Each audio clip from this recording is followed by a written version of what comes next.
ESPN's John Buccigross with Armen and Levack on 104.5. The Team, your home for New York sports. Levack out today. I'm riding solo. Just me and Bucci, man. All right, Bucci, so here we go. The last game possibly in Nassau on Saturday night. The Islanders win 3-1. How upsetting is it to you as a hockey fan that they could not keep this team in Long Island? Yeah, I mean, I know people are saying Brooklyn is technically Long Island, but it's not really that part of Long Island. No. And they've had some great playoff crowds. It's not their fault. The team hasn't had good teams on display in the playoffs. But recently when they've been in there, that place really rocks. And obviously 4 straight Stanley Cups, good tradition, kind of a unique place. And so I just think it's from the local government to the owner to the NHL, it's too bad that that unique place is losing a team. Game 7 tonight, Islanders Caps. It doesn't get much better than this, does it? No, it doesn't. First one this year, and it doesn't happen all the time. It's the first one for Barry Trotz, the Capitals head coach. So it seems like this stuff is common and always happens, and everyone always has a chance to play in them. But it's they're special, and the tension's unbelievable. Getting that first goal is so important, and so it's going to be fantastic TV. Bucci, it's been so tight this series the whole way. Obviously, the Islanders won the last game 3-1, but who has the momentum going into tonight's Game 7? Yeah, I always say with a home team, obviously percentage-wise, they've been a little bit better historically. They weren't last year, but the games are being called so loosely. They're really letting them play, and that means low-scoring games, and that means a bounce here or a bounce there could determine it. And that's the problem with low-scoring games is you kind of bring luck into it, and so when that's the case, it truly can go either way. ESPN's John Buccigross with Armen and Levack on 104.5 The Team, at Buccigross on Twitter, and BucciOvertimeChallenge.com, which we'll get to in less than 5 minutes. Tell you how you can come through big in the overtime period this playoff season as well. Hey, Bucci, who would the Rangers rather play, the Caps or the Isles? I think they'll be pretty comfortable with either of them. Maybe the Islanders. They seem to be getting a little bit beaten up right now. Ovechkin is, so dangerous one-on-one, and he can really be a game changer. Braden Holtby's been very good in net. So, maybe if you put some secret potion in them, maybe the Islanders, although they understand the travel or the rivalry and how difficult it will be to win there. But Washington's got a really good crowd too. So, It's close to a coin flip, but I might think maybe the Islanders. The Rangers won every game by 1 goal and 3 of them in overtime. Do we count that as barely scraping by or closer? Are you leaning closer to this team's clicking on all cylinders? Yeah, probably more the getting by part. I thought they were, they were kind of my pick to reach the finals once the halfway season hit the regular season. Now I wonder if maybe I overrated them just a touch. I mean, the Penguins were so beat up, and their defensemen were all minor leaguers practically. So I was maybe going forward. I'm a bit concerned. Can the Rangers get enough secondary scoring from other guys and to hold up? And is Lundqvist definitely A+ sharp after missing so much time and maybe having some thoughts in his head about his scare and his injury and his health issue?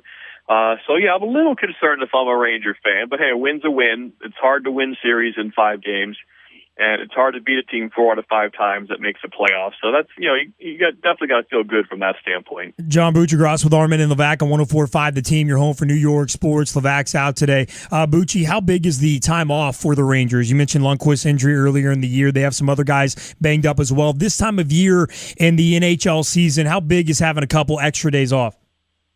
Yeah, no doubt, to recover and rest. Although these guys are so geared to go, and most of them are pretty young.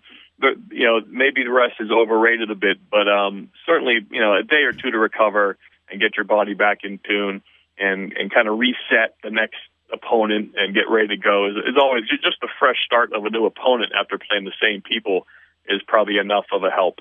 You mentioned the Rangers beating your hometown Pittsburgh Penguins. Crosby, Malkin saying they're not leaving Pittsburgh. Does this team keep riding it out with these 2 guys and keep them together? Yeah, that's a great question. It's the great issue for them. Do we trade Malkin for a bunch of stuff, prospects, draft picks? As he approaches 30, did we get the best from him already probably statistic-wise, they got the best from him already, so why not try to trade high if someone is kind of desperate to make that next stop and they can get maybe, two really, really good players, maybe three.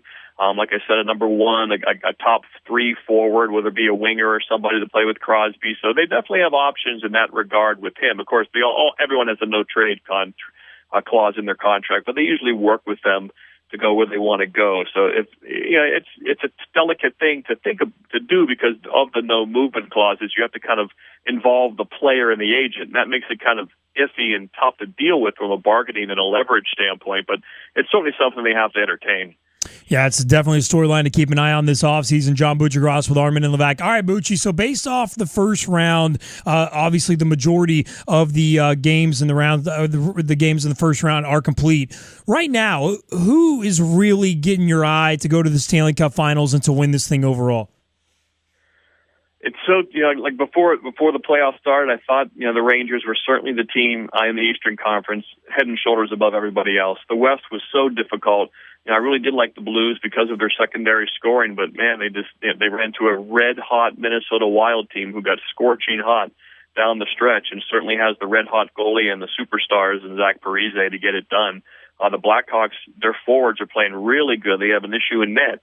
Anaheim, obviously, with Kessler and Getzlaf, might be the best 1-2 playoff centers in all of hockey.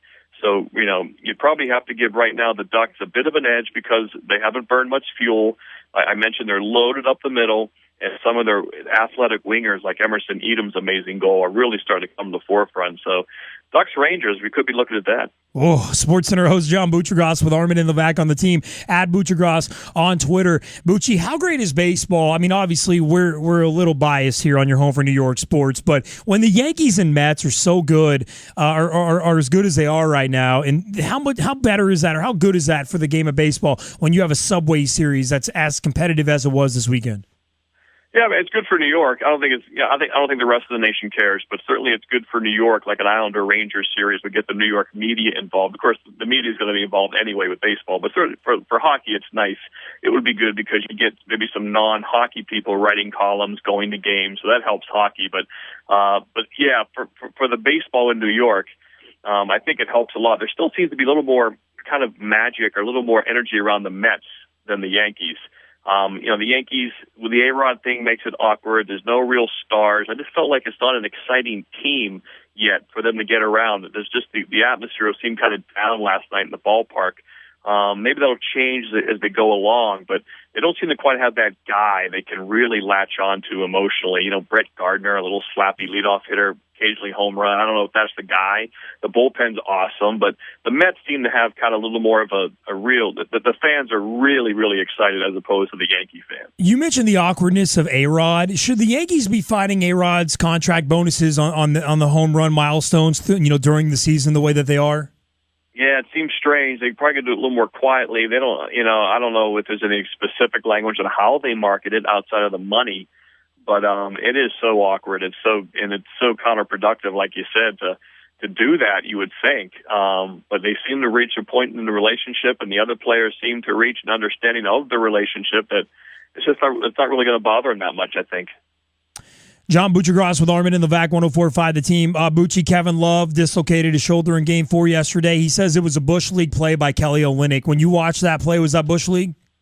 It was, yeah. But then I saw the other picture, kind of whether it was moments before or whether it was somewhere else in the game where Love was doing a similar thing where he kind of locks the arm up a little bit as they battle for a rebound. But as they ran for that ball, that certainly seemed like a pretty blatant move to really, they looked like he actually tried to injure him. I could be way off base, but it looked like what he did with his arm there, and it looks like he's been taking some training or something when it comes to self-defense, because it did look pretty bad to me. Yeah, really good form. John Buccigross of ESPN with Armen Levack on 104.5 The Team. And Bucci, it's a great time of the year, not just for sports fans, for hockey fans, but for Bucci fans as well, and giving back to charities, because at BucciOvertimeChallenge.com, you have an opportunity on Twitter as well. Hashtag Bucci Overtime Challenge for fans to get involved. And I've done it every single time a game has gone to the overtime period during the NHL playoffs. Give us an idea of how we can get involved and win some Bucci gear.